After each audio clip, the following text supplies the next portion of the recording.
Hey, Jared. Hey, Josh. Why do global news anchors always look so serious? Why do global news anchors always look so serious? Global, specifically. Yeah. That's what we're talking about today. Yeah. Global news. Yeah. I don't know. Why do they look so serious? Because they're trying to tell you the planet's on fire with perfect hair and a calm diction. Yeah. Very true. They're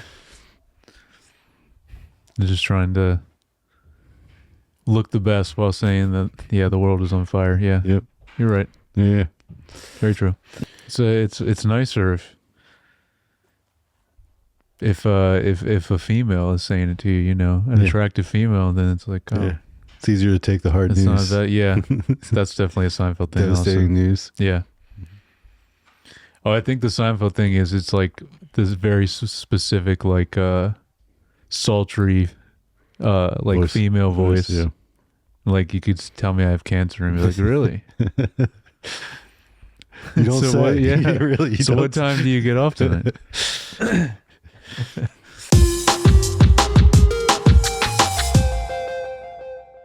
Hey, welcome back to Screen Time Film, a podcast where we take a director's filmography and go from oldest to most current. Today we are currently in Adam McKay, 5 movies in, something like that.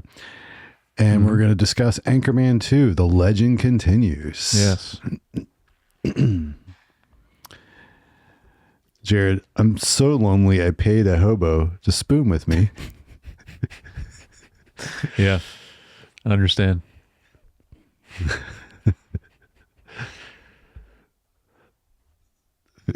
Yes.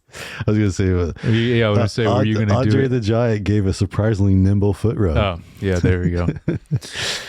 I didn't write to any of those. Yeah, to like the before on air little things. I did that on the first Anchorman. Yeah, the little syllables he does. Yeah, to warm up his unique New York. Yeah, yeah. So my name's Josh, and this is my co-host Jared. Who's Julius Caesar? I don't follow the NBA. Yep. I don't either. I don't follow the NBA either. No. Yeah, who is Julius Caesar? All right. The famous basketball athlete, Julius Caesar. All right. So this film came out in 2013. PG-13, an hour and 59 minutes. Oh, yeah. It's almost 2 hours. Definitely felt longer. Yeah. With the 1970s behind him, Ron Burgundy, San Diego's former top-rated newsreader, returns to take New York City first 24-hour news channel by storm. And once again, Adam McKay and Will Ferrell writing. Of course, Adam McKay directing. Again, we got Oliver Wood for cinematography. Yep. And composer John Bryan as well.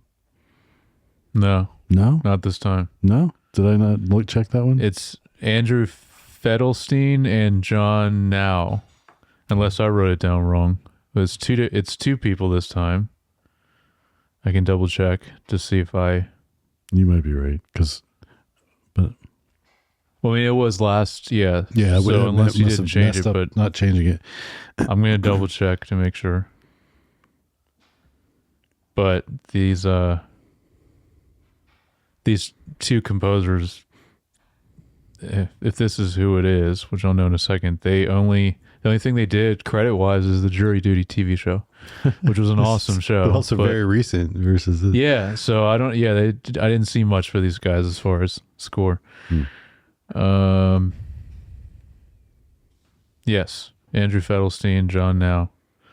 Yeah, so I guess they haven't done much, or at least when I looked them up, not much that I knew. My bad. I must have missed that when I was changing things. Yeah. Updating things. All right, production cost. It's a lot of pressure this time because I guess I nailed it last time. Mm-hmm. Which was what, 100 million? Yes. Oh, okay. Well, to get all these actors back and lot of cameos, at least for one scene. Mm-hmm. I think this is going to have to be significantly higher. I don't want to get too crazy though. Let's say 130. You're way off. Really? Yeah, 50 million. How? Well, they doesn't have all the action scene. I mean, like, there's no, but the other movie where all these actors are now. Yeah, but they just to do cameos in a movie. Sometimes No, but even our main cast. I know. You know how much They bigger might have they been would be. contractually obligated. That's fair. Okay, we don't know. Very impressive. I don't know, but yeah. All right. So speaking of the cast, Yeah. oh my gosh, I probably missed somebody.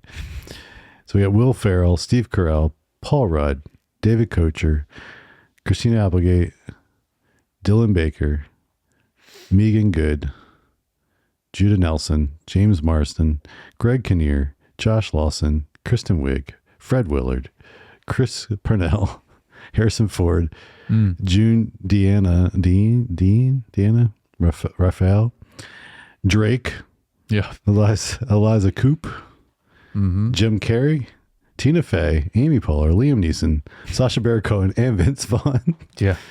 Did I miss somebody? I think I have them in a note somewhere, but Kanye West is in there somewhere too. Oh, okay. Like Drake was at the very beginning. Kanye West, I think, was part of one of the gangs in the gang fight. Yeah, just crazy. So yeah, yeah. So overall thoughts on this one?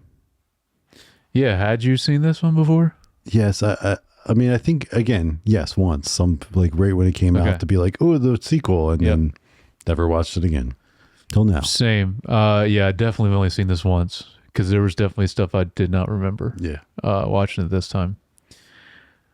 I mean, I kind of knew going into it, like, this is probably not going to be as good as the first one. There were some good moments, but I thought it was just okay. And I think the main thing is a lot of it, like with other sequels, is a lot of it is trying to recapture moments. Yeah. Or even repeat certain lines from the first one. Right. But then it doesn't land as good because we've already heard it before, and in some scenes it sounds worse than this to me. So yeah, that's generally what I don't think. disagree. The only thing I would say is I feel like overall the acting was better. Sure, yeah. I think everyone just has a little more experience, and some of them were pretty green still in the first Anchorman movie. Yeah. So I think or he was more green as a director, one or the other, but there's definitely a little more polish to the acting in this that I think the first Anchorman was pretty rough. And one of the things that I didn't remember and kind of was like, oh, when we watched it. Yeah. But also, yeah, like you said, that was his very first movie. So it's still pretty impressive. The first Anchorman, for directorial debut. But yeah, no, you're right. The acting wasn't it's definitely better in this one. Yeah, for sure. All right. Well, let's get into some of the things we liked. Yeah, I don't like in the story. I have barely any notes really. So I don't know how much you have. I mean, I've got stuff. Okay. What I don't have a lot of is in cinematography. I really didn't. I don't either, because it was just like didn't really. It wasn't anything that stood out. I feel like there wasn't even like that much of. At least in the first one, they were doing things with trying to make it seem like in the 70s. This kind of just like, I mean, there's some set design, but like as far as filmography standpoint, it felt like more of the 2010s filming. Yeah, even though, yeah. So, anyway, we can talk a little bit about that. Yeah. Well, I mean, just the first thing off the bat is just thought it was funny. They're starting the 24-hour news, like the idea of that and kind of poking fun of that. I was like, oh yeah, that's right. That wasn't a thing. And now it's a thing. And even many times I've thought about like, why is that a thing? Cause like, like there's not, and so then they're fabricating. I mean, that's the thing. Like, I feel like this one was a better satire concept than even the first one from that standpoint. Cause I feel like 24-hour news is kind of a joke anyway. Oh, right? Right. Like making fun of that over just normal. Just news anchors. and just the fact that I mean, I feel like they have to come up with crap to talk about because there's just never anything serious to report. Oh yeah, all the time. Especially like in the middle of the night when they're doing it. Yeah, definitely. So I just thought it was like, oh, this is definitely a good idea for a sequel. Yeah. Did they say? Because I was curious about this. And I don't think I saw it. Like I don't think it was like actually on the screen at all ever. But how much later is this, year wise? I don't think it said, and I was curious about that. It was definitely in the 80s. I don't know if it said a particular year. It didn't really look like with the sets and the outfits didn't seem really 80s. So I'm assuming it wasn't too many years. So it's maybe early 80s. Like not too many years. Their kid. Oh yeah, that's a good point. And they would have gotten. I mean, this is like they talked about like, oh, after they got married, and then at some point they had a kid. And ended up in New York. So I don't know. So at least it's the age of the kid plus a few years, maybe. Yeah, I don't know how old the kid is in this, but technically, but okay. But they didn't. So it was just maybe 8 years. I don't know. Right, but it was just 70s in the first. It wasn't like we don't know if it was 1970. Was it 1979? We don't know. So there's not. It's loosey goosey on the. Yeah, I know. I'm just. I'm always big into period pieces in general. So I'm always like, I want to know exactly when it's taking place. When is this? And that's not always the case with movies. Then I kind of my next note is like the whole getting the band back together sequences, revisit it, like going when he goes to have to find everybody. Oh yeah, that was a good moments. Yeah, that was fun, and just like like Paul Rudd's characters doing like kitten photography. Yeah. And then was great. The other guy's selling is that a chicken place? Yeah, a chicken place, but it's actually bats. Like, yes. I mean, just ridiculousness. And then one of the funniest things it was so unhinged was him saying something about like he believes the census is like making everyone gay or something was hilarious. Like that was just so. It was part of like in his commercial or something. It was just funny. But I think just because I forgot about it, the opening when we see Drake is just so random, but also like he's in this just to say like his girl has a nice butt. Like that's literally he's just there to say that. And the whole thing with like with like the North Star. Like that's a good kind of thing that they or a line that they say throughout the movie. Yeah. But yeah, just so random. That's like the very first scene when they're walking. Yep. You see him. So yeah. Yeah. Well, then Brick giving his eulogy at his own funeral. Yes. That was pretty good. Yeah. I feel like I liked his character a little more in this than I did in the first film. Steve. What was it? Because of the love connection with Kristen Wiig? I mean, I think they gave him something else to do. Yeah. But I mean, I always love her as an actress. She's always great. Yeah. Yeah, with the was it Palm Morale, that more recent show she was in? That was great. Yeah, I never checked that out. I know you watched it. No, I remember you talking about it on the pod, but yeah, it was fun. I think they're doing a season 2. I think. Okay. Yeah. Yeah, so that was funny. One thing I completely forgot was that Harrison Ford is in this. I mean, very briefly, but still, I was like, oh, that was sick. As Mac Tannen. Mm-hmm. It is cool, the kind of character he was. I mean, is very stereotypical. Yep.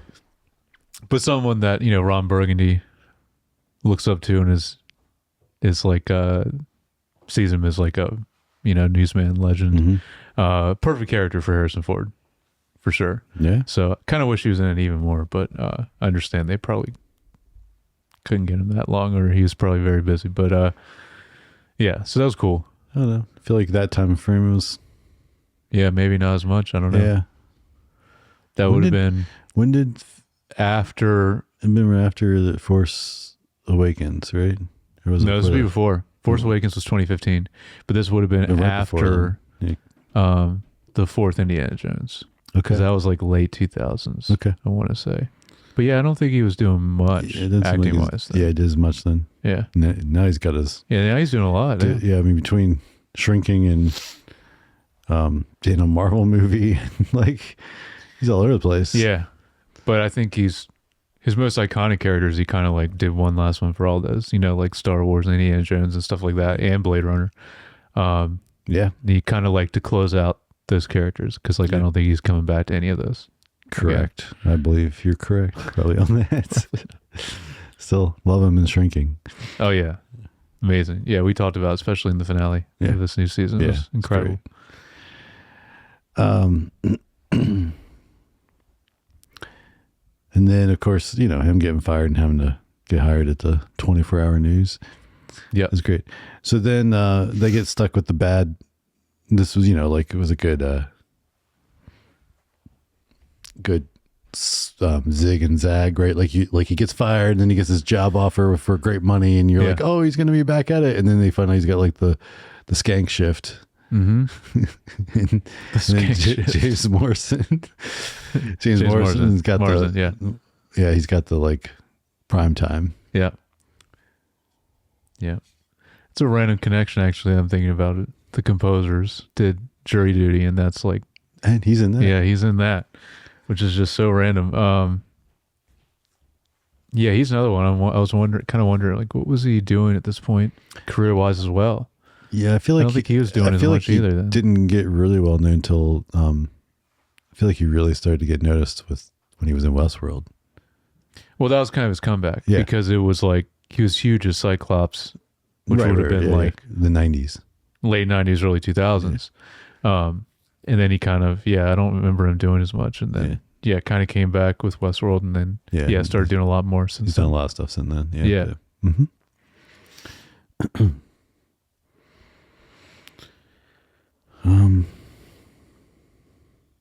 Yeah. Well, and then so he makes the bet with them, which is great. And then they're like screwed, of course, supposedly. And then because of the great idea of like, well, just let's talk about what America wants to actually hear. Yeah. Which is hilarious. But so then they just have silly stories and random things and just entertaining and not like trying to actually tell the news. But then they get all kinds of great ratings from it. It spikes, and even the lady fires them before they find that out. Yes. So that was fun. That was like a good like the underdog feel for them to like bring it out. I know you love your underdog. I do. Movies and shows. Yeah. So then after that, there's a little montage of them doing stuff, and it's a great scene.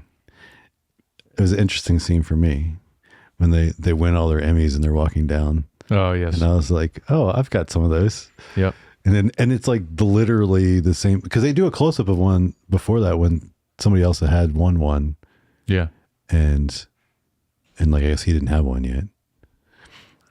I don't remember. I just remember, and I was like, it's so funny because I'm like, it is literally it is the thing I have. Yes. And so we didn't touch on that. I thought about you in that scene. Yeah, we touched on that last week on the TV pod on what getting Emmys and having 6 Emmys for different commercials. When I was doing like with the right end, yeah. I just realized we didn't talk about that part. Yeah. Well, you can. Well, you can't really see in the frame, but it's like right above me. There's one. It's out of frame. Yeah. For the audio listeners, go watch the video. We'll bring it in, and maybe we'll bring it in for the TV one, and I'll do a little follow up. Sure. I just didn't think about it when we were doing. Yeah. All right. So then his boss comes on to him, which was he's so afraid of her. Yep.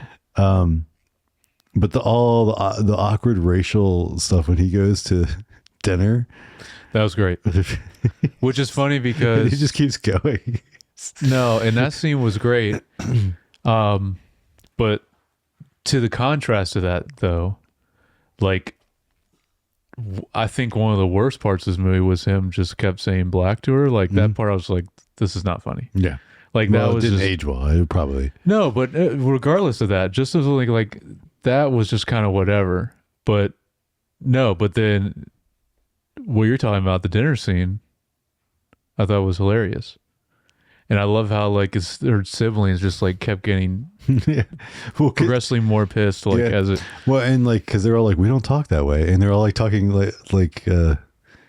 just normal. like everybody that most people do, Yeah. and then instead of with like the kind of slang whatever that he kept he's trying doing to, he's doing the like the street stereotypical slang. like if it was no, I like that scene. Did we I mean I'm sure you named her in the cast, but she looked familiar, but I don't know that actress's name. Oh yeah, no, I did she name her, looked but like, I don't. I've seen her in something I want to say, but I just Brick when he does the weatherman part and he has no pants. yeah, that was I good. laughed way harder than I should have at that scene. That was just just so silly and stupid, but also Yeah, it was good. That was it was good. good moment. And then the genius when all his friends leave him and he's got to go on by himself, and he's like, Yeah. "Is that car chase happening right now?" Oh Run yes. that to me. And that, I mean, I know like, so I'm obviously a little older than you. And I remember everyone being glued to the TV when the OJ car chase was happening. Yeah. Yeah. I mean, I was alive, but I was not. Yeah, you were pretty I young. was not the age I would have been aware of that. But I also remember like, why are people watching this? Because it was like all adults mostly that cared. Yeah. And I didn't care, but I was like, this is what everyone's watching, this freaking car chase. Oh yeah, that was a worldwide phenomenon. Yeah. Yeah. So I just thought that was also funny and and like clever thing to make fun of. Definitely.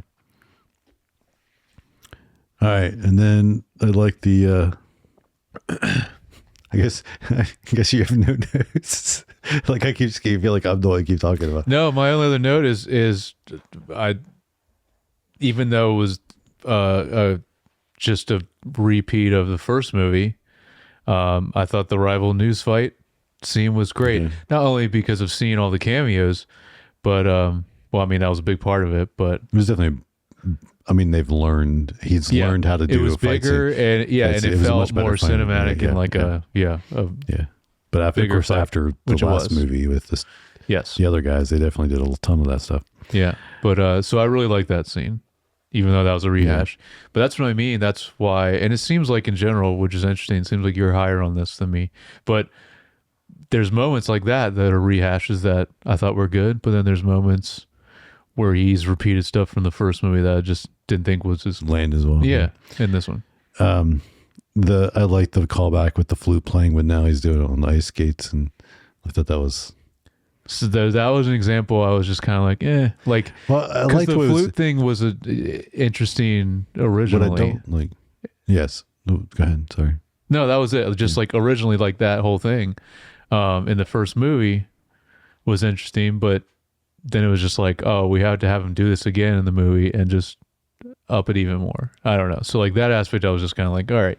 So the part I think I would cut was the consequence of that, him going blind.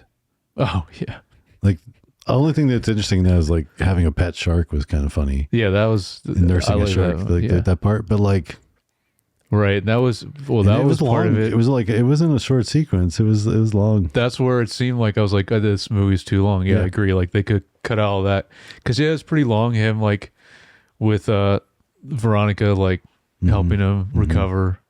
I know you wanted to give it time. Long sequence, like yeah. you're wanting as a writer, you want to give him time to like redeem himself, right, or learn something to come back and be like, hey, I should have not, took advantage of you, my friends, and blah blah blah. Yeah. But I feel like in this kind of movie, it's so goofy anyway. You could have had him just almost have something stupid happen that's like this, and then like he could turn and come back and apologize, and then they could just move on. And it didn't have to be him go blind and be at a lighthouse it was lighthouse, right? Well, no, and I agree. And just because of how heightened ridiculous this movie is at times, like in the gang fight scene with like the futuristic weapon Brick has, like, you know, yeah, for him to learn this moment, like to your point, it could have been literally just a light bulb moment for him. Like he wouldn't even had to have gone through anything. It just was just like, oh, I learned my lesson, you know, like they could have just done something like that. But yeah, that was, some moments like that. It's like, because it did seem a little long, and I didn't realize it was that much longer when you said the runtime was basically 2 hours. So, so for moments like that, yeah, it felt a little long. Yeah. But the pet shark was funny. Yes. In that part. Starting and ending with it. Yeah. Oh, that's right. It starts that he's like, but we're getting ahead of ourselves. Yeah, so technically that's the very first scene. Yeah. Yeah, I forgot it wasn't the beginning. He's like fighting with him in the ocean, yeah. And then I had a note, of course, about the brawl at the end. And I just put down the different teams. We had the Canadian team, we had ESPN, we had MTV, History Channel. And then, Will Smith was in there too. Yes, he was, yeah. Yeah. Yeah, so those were all cool. It was great adding them in. Adding more of them in. Yeah. What guy? Someone else? That was from Step Brothers. He was in the Yes, he was the ghost. He's the ghost of whatever the name. Yeah, I forget. Yes, who is the ghost? So the guy from Civil War, right? Yes. Yeah, I know. I'm blanking on it. Yeah. My favorite was, I mean, obviously, I've always loved Jim Carrey, but I love the Canadian because it was just saying sorry after everything in the Canadian accent. It was it was good. It was good. Yeah, yeah. I think that was same. And then Vince Vaughn's crew showing up and be like, where you went wrong is you messed with someone from San Diego. like said no one in effort. No. Definitely not. Oh man. But yeah, it was But because it's also like I was talking about how we didn't need all this extra stuff where he could have just had a revelation or something real quick, because this movie goes way more heightened, because I just remember the fact that Veronica's new boyfriend, like what he does at the end, where he actually has psychic powers, you know, like stuff like that. There was another example. He kept calling him out, even the kid, like the one time he's like, and then he finally says, like, basically shows he does. Yeah. Yeah. So, yeah, how like ridiculous for like comedic moments in this movie it gets. Yeah, they could have leaned into that more with like even big plot points to kind of move ahead, and it wouldn't have been any weirder than anything else in this film. Nope. I think it was the end of notes on that.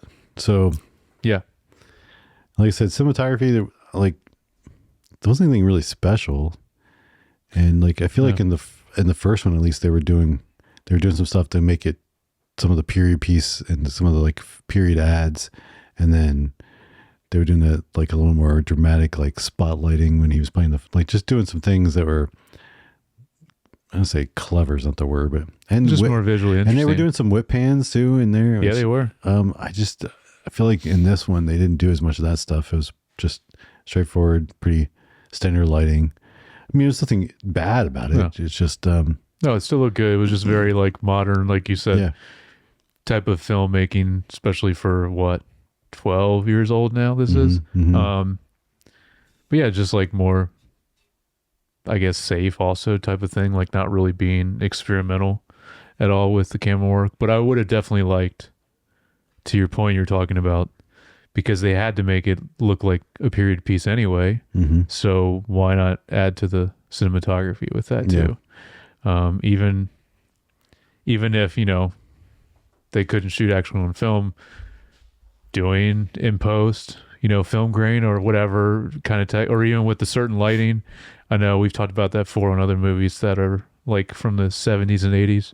There's a very specific lighting. Like I always notice, I don't know what the effect is. I think I've asked you about it before, but it's like the way the line, like it's like the lines from the light cast out make a very specific look that noticed a lot in like 70s stuff specifically. I don't know what the effect is, but not like it kind of reminds me of like the bloom effect too, but that's a different thing. Yeah, but you're talking about the anamorphic, the way the lights. Maybe like that's just anamorphic lenses. Okay, because they don't. Maybe that's one thing. Because instead of getting like a lens flare that's circle, yeah, because the lenses are when it's a line. When there's like a pinched line on two sides, that might be. Yeah, I think that might be what it is. Anamorphic lens flares, basically.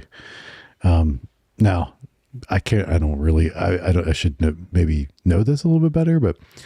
I don't know if they were something that was pioneered more in the 70s and they, when they started using anamorphic lenses, so maybe they were heavily used more in the 80s. And then, because now it's like kind of all over the place. Like people use them, but I mean, there's TV shows that shoot with them and then they'll use spherical lenses or stuff in even big films. So it's not but what it allows to do is allows for very much wider, because it squeezes the image into the thing and then unsqueeze it. Like you can get even like, it's just the framing is very different than the spherical lenses. Okay. What you can fit onto at the same millimeter, like so a 30 millimeter or 50 millimeter on a spherical versus anamorphic, you're going to get a lot more information on anamorphic, like in the shot. Because even though like when we see it, it might be cropped more top and bottom. Yeah. But in reality, it's getting more of the left and right, like the sides. Okay. Than what the spherical would. Interesting. All right. Yeah, but how about the score? You got these guys that haven't done much of anything. Yeah. I'm gonna be honest, in this movie, I didn't really pay attention to it. I mean, there's some needle drops again here and there.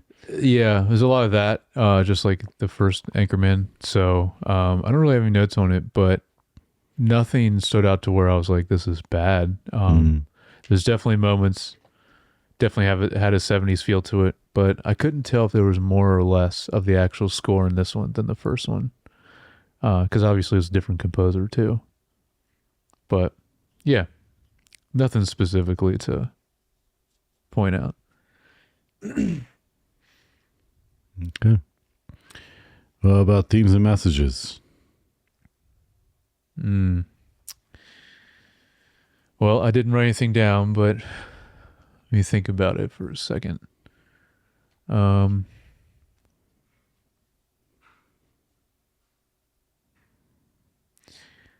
mean, it's kind of same message as the first movie in a way. I don't know. I mean, what really could you expand on from the first movie as far as like, because he's still, I'm thinking about it, he's still like he does in the beginning of Anchorman 1. He still has that like lonely feeling to him in a different context in that time than he does in this one. Yep. But actually, technically, I guess when he starts in this movie, he's at a lower point because he's not lonely and at the top, as a news anchor. Like he's lonely. Lonely in what? Fired. SeaWorld and or whatever. Yeah. So that's when he says, about with paying a hobo, to which that's where we see what's her name from Happy Endings. I love that actress. She's hilarious. She's great. I haven't seen her much lately either, but she's good. It was nice to see her in this. She was in something else I saw more recently. I'll have to look. Yeah. Okay. Yeah. I just put down the corruption of truth for ratings. It's kind of like what the theme to me was. This like it was trying to say about, which is kind of came about especially when they probably went with global news, which I think is the whole point of the satire of this. Right? Be like, hey, 24-hour news does not make better news. No, that's like very opposite of that is quantity over quality at that point to an extreme degree.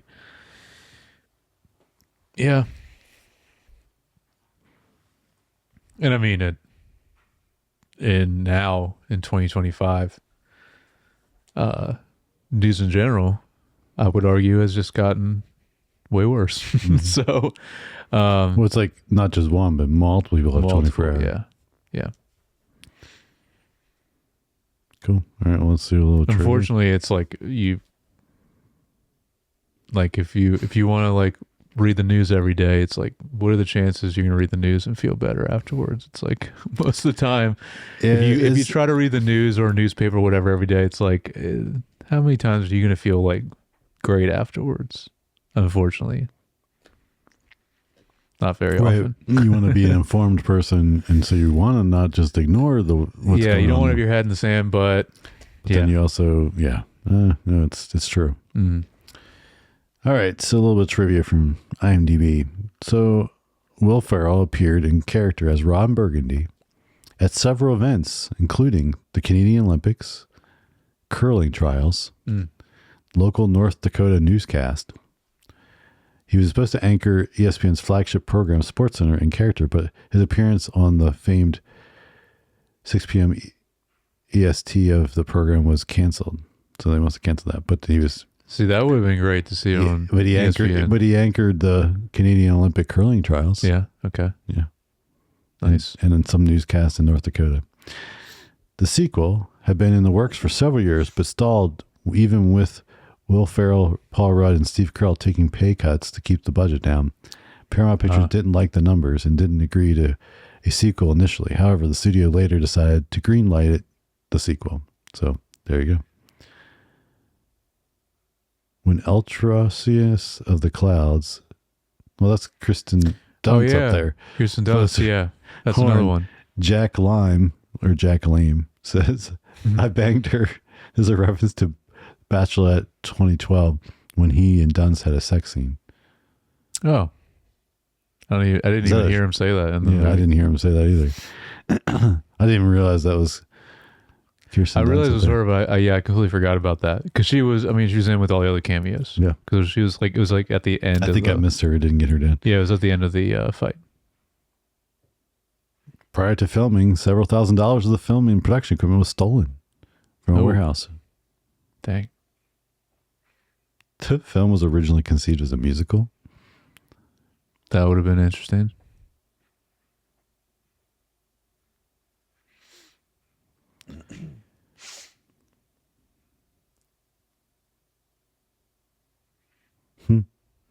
Marion Cotlader is drinking Laughing Clown malt liquor as a reference to Talladega Nights. Nice. I like that. There was a reference like that in Step Brothers, I think, that called back to like Talladega or something else as well. I always like when directors do that. Yeah. Throw in something. In from a promotional tie-in, Miller Lite reverted to its original 1970s label. This resulted in large sales increase, with some consumers even saying the beer tasted better. The retro design was then therefore retained to the present day of 2023. Oh, all right. So, and I think it's still, so, I mean, yeah, don't think it's changed in the last couple of years. No. Okay. Well, yeah, probably not at this point. It says, in an interview with Empire Magazine, Adam McKay confirmed he had no plans for a third film. Yeah. Who knows now? That's actually, I was thinking about that up top when you were talking about, we're a good way into his filmography now. I don't have any idea what he's working on next. I know he's executive produced Winning Time, which is one of the most recent things, and directed one episode, but that already got canceled after 2 seasons. So I have no idea what he's working on right now. Yeah. Originally, this was supposed to be the last film Paramount Pictures released on 35 millimeter before going to digital. They later reversed that policy, though, for Transformers Age of Extinction and Interstellar, both in 2014. I understand Interstellar, but why that Transformers movie? Who knows? Will Ferrell and Adam McKay's children play the 4 kids in the SeaWorld scene. Oh, that's cool.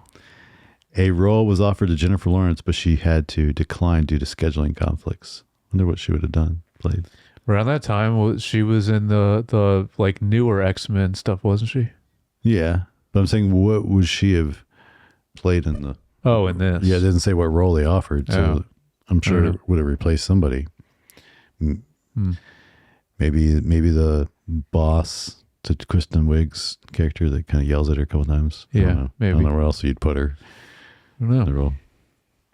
Unless there was another character that was like into Ron Burgundy or something, or like, yeah.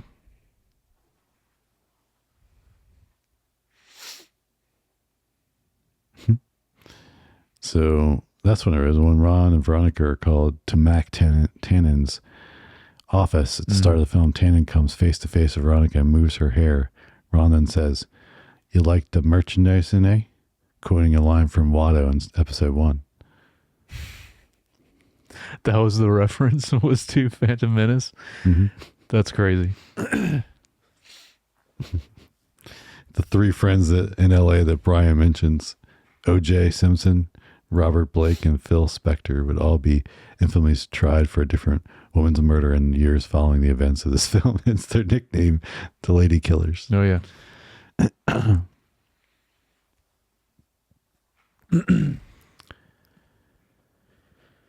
All right. I think Stonewall Jackson. John C. Reilly is a Stonewall Jackson. Yeah. Cool. Well, I think that's... Well, that's the other moment I was thinking of that like went to another heightened degree. He was like sucking out the soul of the one guy. Like at the end. even Will Ferrell's for a moment. Ferrell did. Yeah, they pulled him. Yeah. Yeah, that's what it was. Yeah. All right. Well, final thoughts on this film.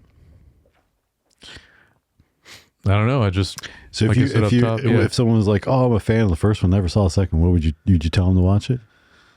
Yeah, I'd still say watch it, but just go in with the expectation. Like, I don't know, it's not as good. And normally that is the case with sequels in general, but I would say especially with comedy sequels, movies. You know, yeah. I mean, like what was The Hangover Part 2? Yeah, we went through all three of those, and that it went downhill. Yeah. What's another comedy? American Pie. Oh yeah. Second one was nothing like the first one. Trying to think of other comedies that have sequels. Yeah, because there's several American Pie movies. Yeah, and they really went downhill. Well, they also it was like other actors and not even the original cast. What are some of the other? I don't know, because there's like, I'm trying to think of comedy movies that have sequels that were actually good, like really good. Like even like I was thinking, like there's The Whole 9 Yards, and then they made The Whole 10 Yards. I did like both of those. Yeah. I do remember liking both of those, but it's kind of a dramedy though, not quite full. Yeah, that's kind of in between. I don't know. Right. I don't know. If you know, say right in, leave a comment. No comedy that was good, or even like that exceeded. It was even as good, and definitely if better. That would be that'd be crazy. Yeah, crazy. Feedback at screentimepod.com or leave a comment on the video. Cool. So our next movie. Yes. The Big Short. Very excited. Yeah. Haven't seen it in a while. Yeah. I love this movie. So cool. Like honestly, even crazier cast and cameos from what I remember in that. Like I just remember it was insane in that movie. The cast is crazy anyway, but I remember there's a lot of cameos. Yeah, and then we only got a few more. Need to pick next director. So if you have a suggestion, you'd like us to cover. Yeah, what's your favorite director, or one that you would want to hear us talk about their filmography next? Yeah. Some of like the very, very big ones, I think we'll probably still hold off for now. Like Nolan and, very excited for The Odyssey, by the way. That's awesome that he's doing that next. Speaking of crazy casts, that's always his movies now. So true. Yeah. Cool. Well, hope you enjoyed this episode Obviously, let us know if you have any thoughts or feedback. You can do that by emailing us at feedback@screentimepod.com. Also can leave a comment or direct message us. You can like and subscribe /follow, whatever you want word needs to be used there. Yeah. Screen Time Pod on, YouTube, Spotify, Apple Podcasts, Instagram, Facebook, TikTok. Yes. And if you'd like to follow us on Instagram, I'm at JYoungBar. And I'm at Jared Youngbar. All right. Catch you guys next time.